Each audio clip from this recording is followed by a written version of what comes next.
ngayong gabi. Pakiramdam mo ba hindi ka paborito sa pamilya? Jack, relate ka sa kwento ni Fritz. Kasal ni na Judith at Pepe, hindi natuloy. May third party kaya? Mrs. umuuwing lasing. Ano kaya ang kanyang daladalang kabigatan sa buhay? Tunghayan ang kanilang kwento sa ngalan ng pag-ibig. Tampok sa The 700 Club Asia. Susunod na.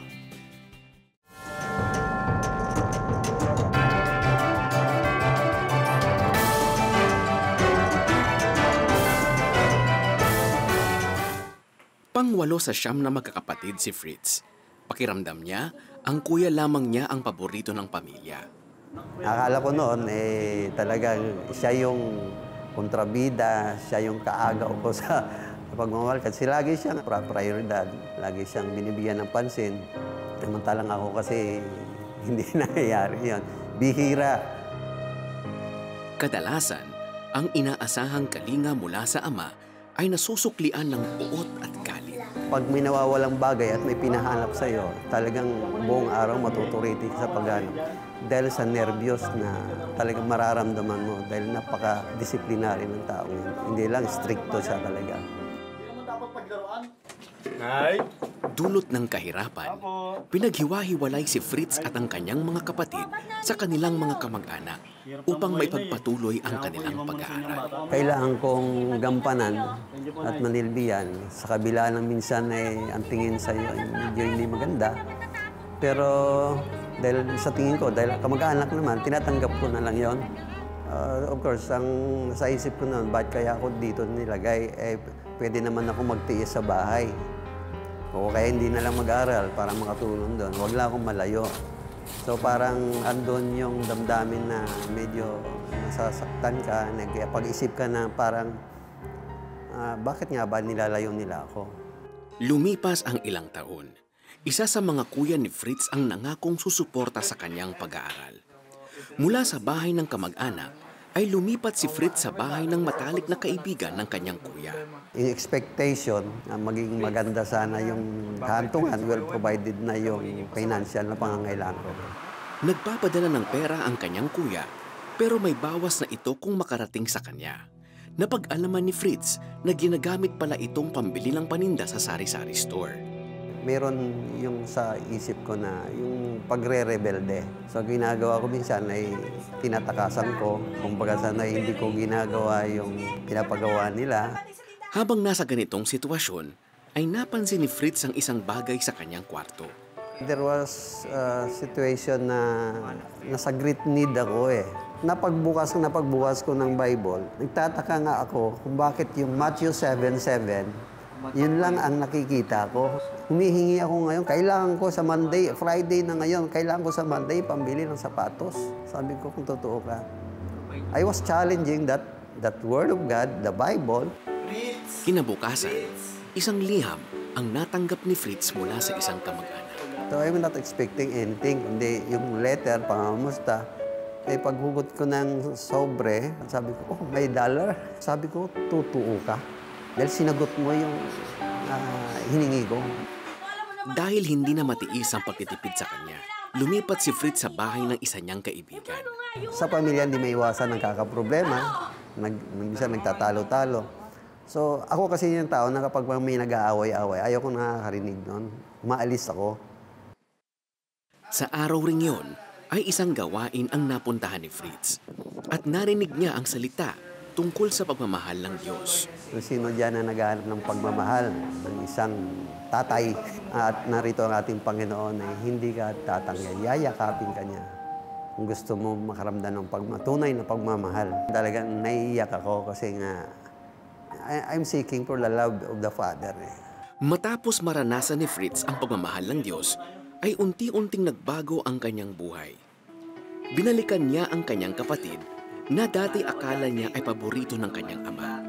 Welcome back. Mahal ka naman namin So sabi ko, sorry. Ginawa ko. Sabi niya, sige, wala nang problema yan.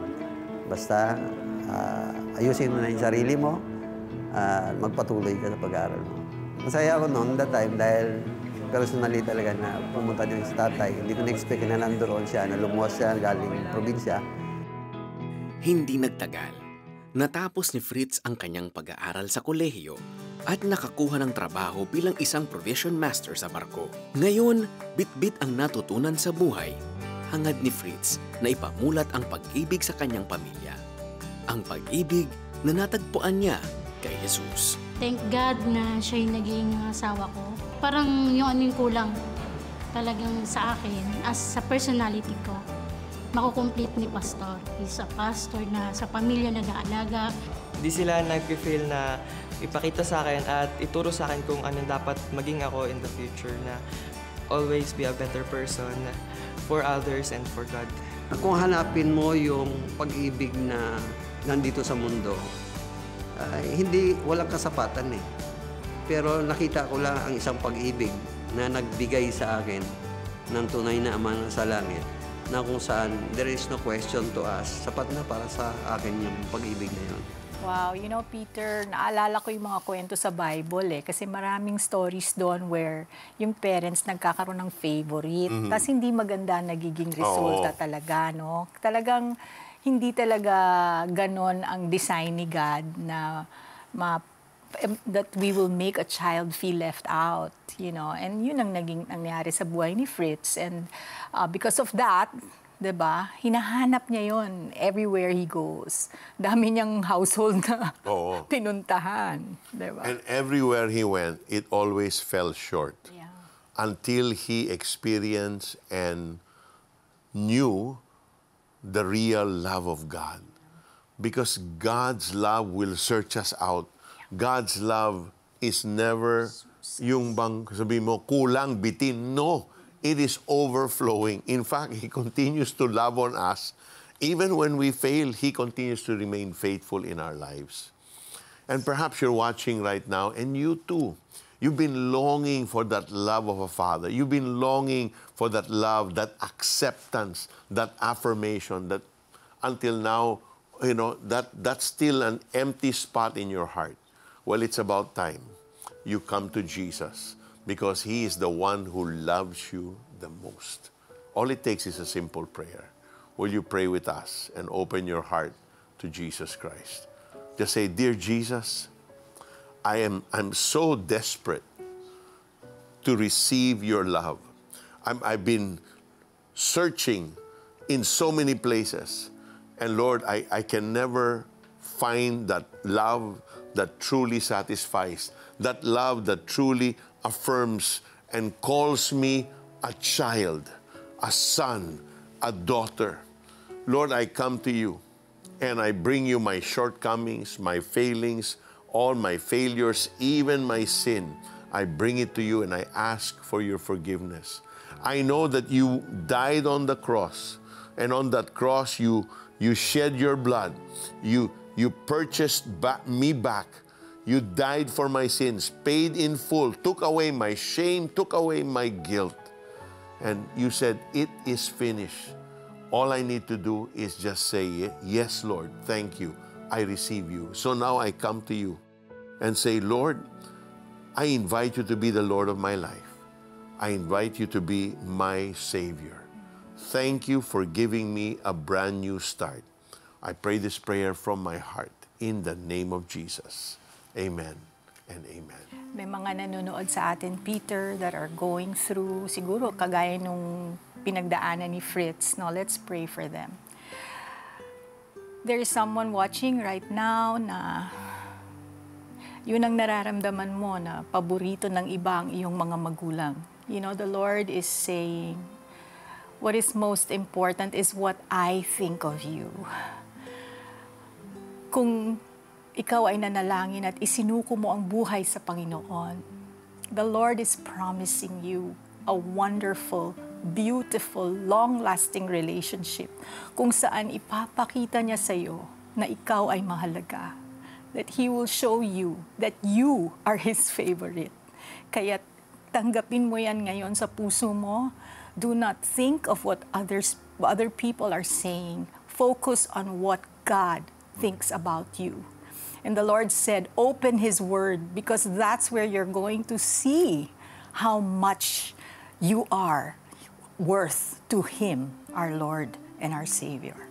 There are also those watching who are hurting because of what they experienced, dahil nga na-reject sila, dahil meron silang unforgiveness sa puso, the Lord is giving you the grace na magpatawad, giving you the grace to walk free from your past. This moment right now, receive that. Receive the grace to forgive and to start anew. In Jesus' name, amen. Amen. Naramdaman mo ba ang pag-ibig, kagalingan o pagkilos ng ating Panginoon? Balitaan mo naman kami, kapatid, sa inyong himalang natanggap at sabay-sabay natin pasalamatan at papurihan ang ating buhay na Diyos. Please call 8-737-0700 or chat with us sa Facebook page ng The 700 Club Asia. At kung sumabay naman kayo sa aming dasal at taus-pusong tinanggap si Jesus bilang Panginoon at personal na tagapagligtas, congratulations! Sa ngalan ng pag-ibig ng ating Panginoon, ikaw ay bago ng nilalang. Ang luma mong pagkatao ay wala na. At good news, ang pangalan mo ngayon ay nakasulat na sa aklat ng buhay. Forever na yan. Kaya text or chat us now about your eternal decision. Our trained prayer counselors will tell you more about God's love. Panginoong Jesus, natanggap ko po kayo na aking Panginoon at tagapagligtas. Sumabay ka ba sa panalangin upang tanggapin si Jesus? Narito ang CBN Asia Prayer Center para sa iyo 24/7 upang tulungan kang magsimula ng panibagong buhay na punong-puno ng pag-asa, kapayapaan at tagumpay. Just text YES, your name and location o mag-chat sa The 700 Club Asia Facebook Messenger.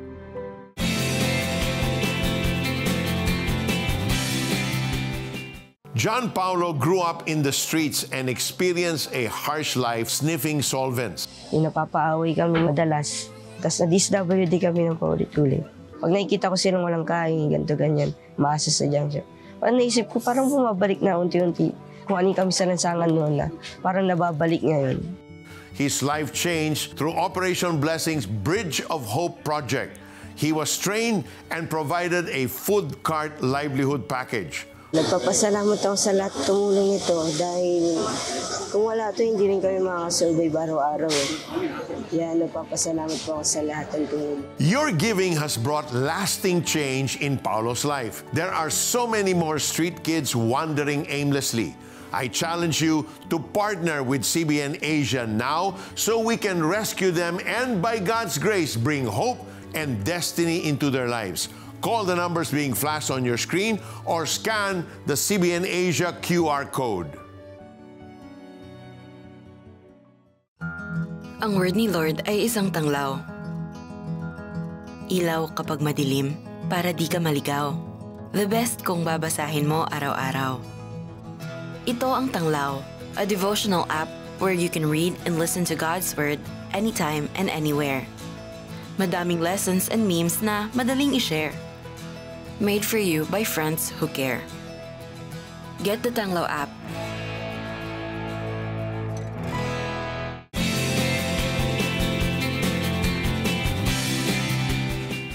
Peter, para sa'yo, gaano ka-powerful ang pag-ibig? Ay, Felici, sobrang powerful. Kasi nung lulong pa ako sa iba't ibang bisyo, dahil sa pag-ibig at panalangin ng asawa ko si Christine, unti-unti ako nagbago. But very important, di ba, we are told to forgive, no? Even if we don't love that person. So much more, what if you love that person? The more we should forgive. That's why when forgiveness is in the picture, all possibilities are open. Amen. Yeah. Sa ngalan ng pag-ibig, pwedeng magbago tayo. Gaya ng sa susunod nating kwento, nagbago ang buhay ni Pepe dahil sa pag-ibig. Saan kaya hahantong ang pag-iibigan ni na Pepe at Judith? Alamin natin. Ang pag-ibig ay napakahalaga sa isang tao. I understand that love should be expressed to the right person. Habang nag-aaral sa kolehiyo si Jose o Pepe, nagpapadala siya ng mga liham sa kanyang nililigawan. Ngunit hindi alam nito kung sino ang sumusulat. Hindi nagtagal, naging aktibo si Pepe sa gawain ng simbahan. Dulot nito, mas naging madalas ang pagkikita nila ni Judith. Di niya tunay na pangalan. Biglang nahulog na siguro yung feelings namin sa bawat isa dahil tinuturuan ko siyang kumanta. Kasabay ng pagkakamabutihan ng dalawa ay ang pag-amin ni Pepe tungkol sa mga ipinapadala niyang sulat kay Judith. Babalita lang ako sa'yo, Judith. Nung girlfriend ko na siya, dumating yung panahon na I was called by God to start a church in Poway, to be exact. Bilang paghahanda sa nalalapit na kasalan, nagkaroon ng pamamanhikan. Na-approve na, so everybody is happy. We already took the ring. We have already distributed our wedding invitations. Sa kasagsagan ng kasiyahan, ay nagkaroon ng hindi inaasahang balita ang dalawa. In the span of maybe about a month, when we go back to the house to finalize the menu, the mother said, "Don't worry about the menu because nobody is attending." Basta! Basta! No! My girlfriend came over to my place in Poway and said, "Anyway, we have already finished everything. We can go. We can just get married." Isipin mo naman ako, Pepe. Dahil sa pighating nararanasan, nagkasakit si Pepe. That's the last time I saw her. Naka-duster na siya dahil pinalayas na siya sa bahay nila. Gumaling man sa karamdaman, hindi naman nahilom ang sakit na nararamdaman ni Pepe. That's my first time to be broken emotionally. But that's the first time I remember I was in pain. Kahit dumanas ng kahirapan, hindi nawala ng pag-asa si Pepe. I wrote a big letter down, my prayer request to you, Lord. I write them, and I found out God to be very true to His words, even in those times that I'm alone. Habang naglilingkod si Pepe sa Panginoon, ay may bagong kaibigan na ipinakilala sa kanya. One Sunday, one of the members brought her friend to the church, and then that's the beginning of a new journey of my heartbeat. Nakilahok ang kaibigang ipinakilala kay Pepe sa mga aktibidad ng simbahan. Subalit, nagulat ako, hindi ko pa nasasabi yung nararamdaman ko. Nagpapaalam ng umalis. Mas masakit ito na hindi ko pa nasasabi. Paalis na siya. Sabi niya, mag-aaral na ako sa Maynila. Instead na ipag-pray ko siya, ang nasabi ko, "Can I kiss you?" My prayer was, "Lord, if she's the one, hindi siya makaka-enroll sa Maynila, babalik siya ng Ilocos." 1 week after, sabi niya, "Brad, nandito ako." So at that time, I knew it inside of me. This is the one. Iyon na ang simula ng pag-iibigan ni na Pepe at Gemma na kalaunay humantong sa kasalan. Lumipas ang ilang taon, nabalitaan ni Pepe na naospital ang nanay ni Judith, ang dati niyang kasintahan. Kasama ang kanyang asawa, binisita ni Pepe ang nanay ni Judith sa ospital. I hold her hand. She never spoke a word. I spoke to her and I said, "Mom, I want you to know that I am here and I want to tell you that I love you. Regardless of what happens in the past, you are still my nanay." She looked at me in the eye and she said, "Akala ko kasi, Pepe, masama kang tao." 2-3 days after, binalita sa amin na namatay na si Mama. And then I was asked to go and preach at her wake. Sa ngayon, may sariling pamilya na rin si Judith. Patuloy namang naglilingkod sa Panginoon si Pepe, bit-bit ang mahahalagang aral sa buhay. Unconditional forgiveness, unconditional love, and we should be honest enough to release love. Love without truth is hypocrisy, and truth without love is brutality. When you speak love, you should act in love. People might not love me as I am today, but God loves me so much beyond my understanding. Alam mo, totoo yun, Felici, when you say you love somebody, you need to act out that love. That somebody needs to see your actions of love towards her, towards him. Yeah, and Di grabe. pwede lip service lang. At grabe magsulat ng kwento si Lord, no? The impossible becomes possible. Tama. Mahalaga talaga ang pagpapatawad. Sabi nga sa Colossians 3 verse 13, "Bear with each other and forgive one another. If any of you has a grievance against someone, forgive as the Lord forgave you." Samantala, Mrs. umuuwing lasing. Ano kaya ang kanyang daladalang problema? At paano naman kaya siya hinarap ni Mister? Ang kanyang kwento sa ating pagbabalik. Stay with us.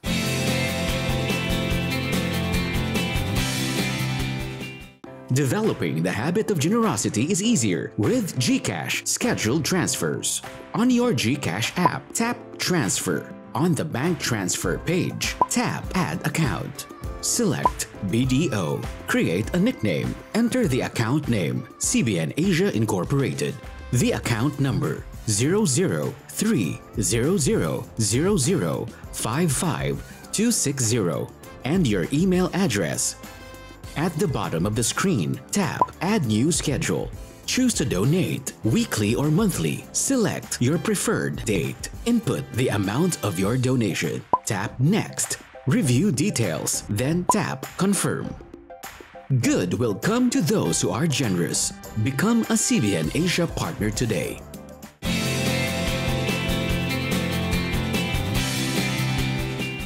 Pag-ibig, hindi lang yan sinasabi.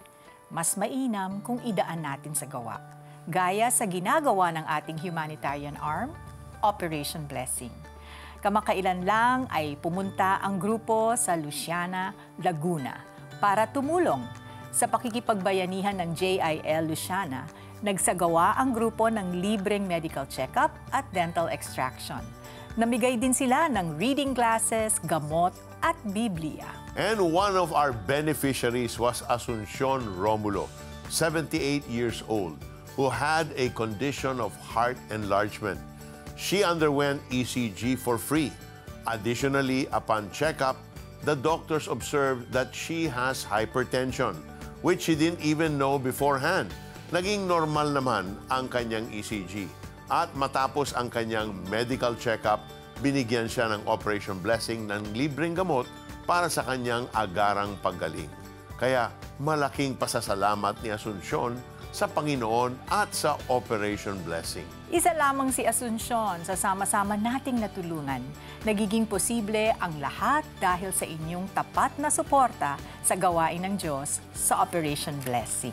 When you give 500 pesos or more for 1 year, you become a member of CBN Asia. You become a partner of CBN Asia. At bahagi ng iyong pagbibigay ay napupunta sa ating humanitarian arm, Operation Blessing. Kaya maging CBN Asia partner na para mas marami pa tayong matutulungan. To donate, just scan our new QR code on your screen. It's fast, easy, safe, and very convenient. You can also visit our website, cbnasia.org/give for more details. God bless you more as you give. Samantala, sa susunod nating kwento, bakit kaya umuuwing lasing si Felisa?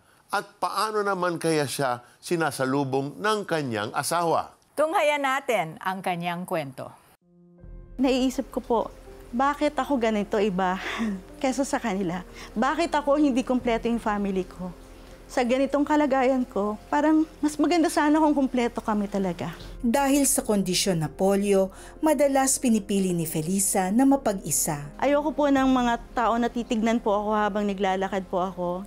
Kasi ayoko po talaga ng meron akong nakikita na kapareho ko.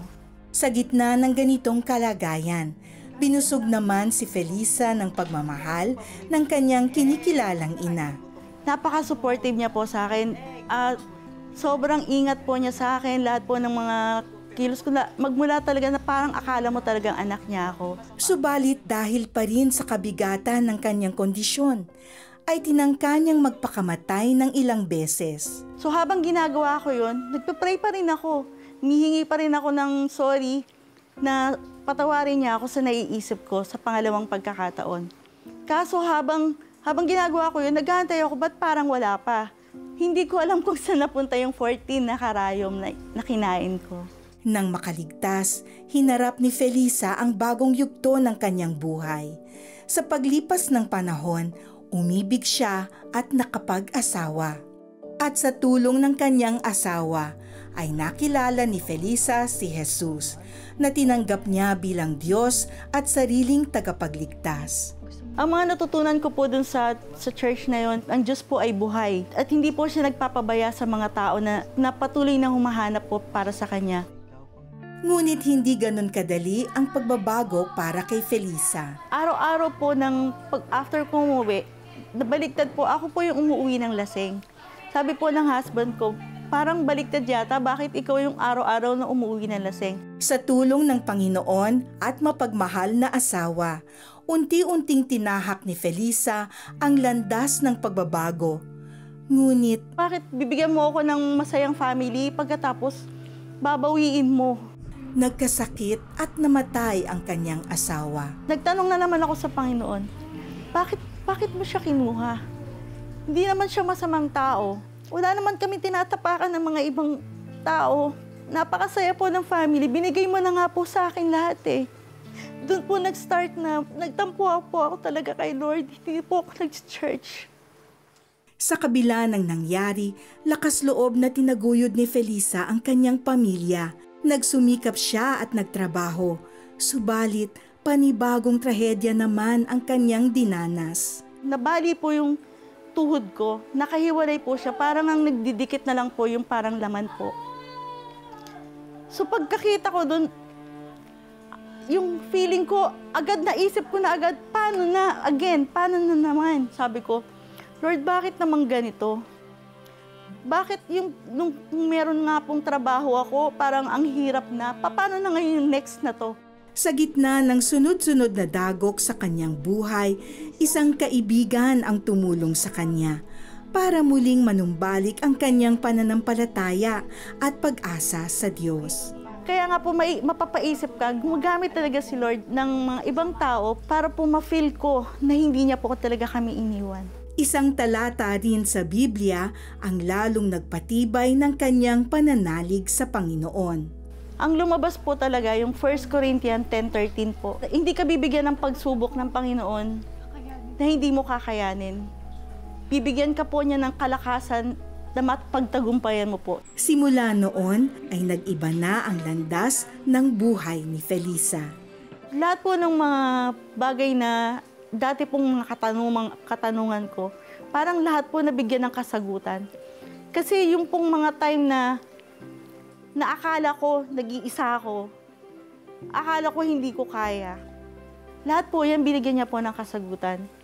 Kaya parang as in, na-wipe out lahat yung mga galit mo. Hindi ko na rin po naiisip na magpakamatay. Kasi po naiisip ko na po yung value ng life. Na hindi mo dapat pinangungunahan ng Panginoon. Magtiwala lang po sa Kanya. Wow, what a powerful testimony. Thank you for sharing. Amen. Para maging magaan at masaya ang buhay, magpatawad. At gawin ang nakasaad sa Efeso chapter 4 verses 2 and 3. Maging mahinahon kayo, mapagpakumbaba, maunawain, at mapagpaumanhin sa mga pagkukulang ng bawat isa bilang pagpapakita ng pag-ibig ninyo. Pagsikapan ninyong mapanatili ang pagkakaisa nyo mula sa banal na espiritu sa pamamagitan ng mapayapa ninyong pagsasamahan. Tama. Kung walang pag-ibig ang buhay ay walang saysay. Kaya mamuhay tayo sa ngalan ng pag-ibig. Sa pag-ibig na nagmumula sa ating Panginoon. At dito nagtatapos ang ating maikling kwentuhan. Stories of hope, faith, and love. Tune in again tomorrow for another inspiring episode of the 700 Club Asia. God bless you more and more. I found myself in a parking lot being abused by this person. Yung guilt and shame and then condemnation. You're blaming yourself. Lagi po ako rejected sa mga ina-applyan ko. Wala rin po kaming pera noon. Yung buhay ko, laging talo, wala asenso. Hindi rin na nagtagal, napagod din ako. Sabi ko siguro hindi ako para sa business. Lord, sabi ko gusto ko pa rin naman umasenso.